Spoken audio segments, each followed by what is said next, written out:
আসসালামু আলাইকুম। আপনারা যারা ছেলে বিড়াল পালন করেন তাদের জন্য একটা সতর্কতা।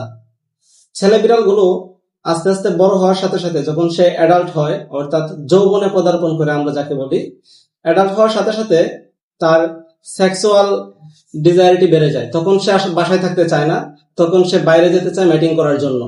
এখন ম্যাটিং করার সময় যখন সে বাইরে যায়, তারপর সে বাইরে যেয়ে অন্যান্য বিড়ালের অ্যাটাকের শিকার হয়। হ্যাঁ, অ্যাটাকের শিকার হয়, অন্যান্য বিড়াল তাকে বাইট করে, তার চেয়ে বড় বিড়াল গুলো তাকে বাইট করে, এবং বাইট করার পরে এটার অবস্থা খুবই খারাপ হয়ে যায়। আমাদের কাছে আজকে একটা বিড়াল এসেছে যার অবস্থা একদম নাজেহাল।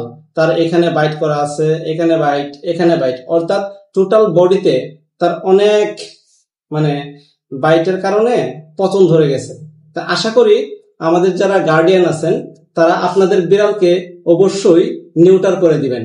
তার বয়স হলে তাকে নিউটার করে দিলে সে আর বাইরে যেতে চাইবে না, এবং সে আপনার বাসাতেই থাকবে, সুস্থ থাকবে, এবং সে আপনাদের জন্য নিরাপদ, তার জন্য নিরাপদ। ধন্যবাদ।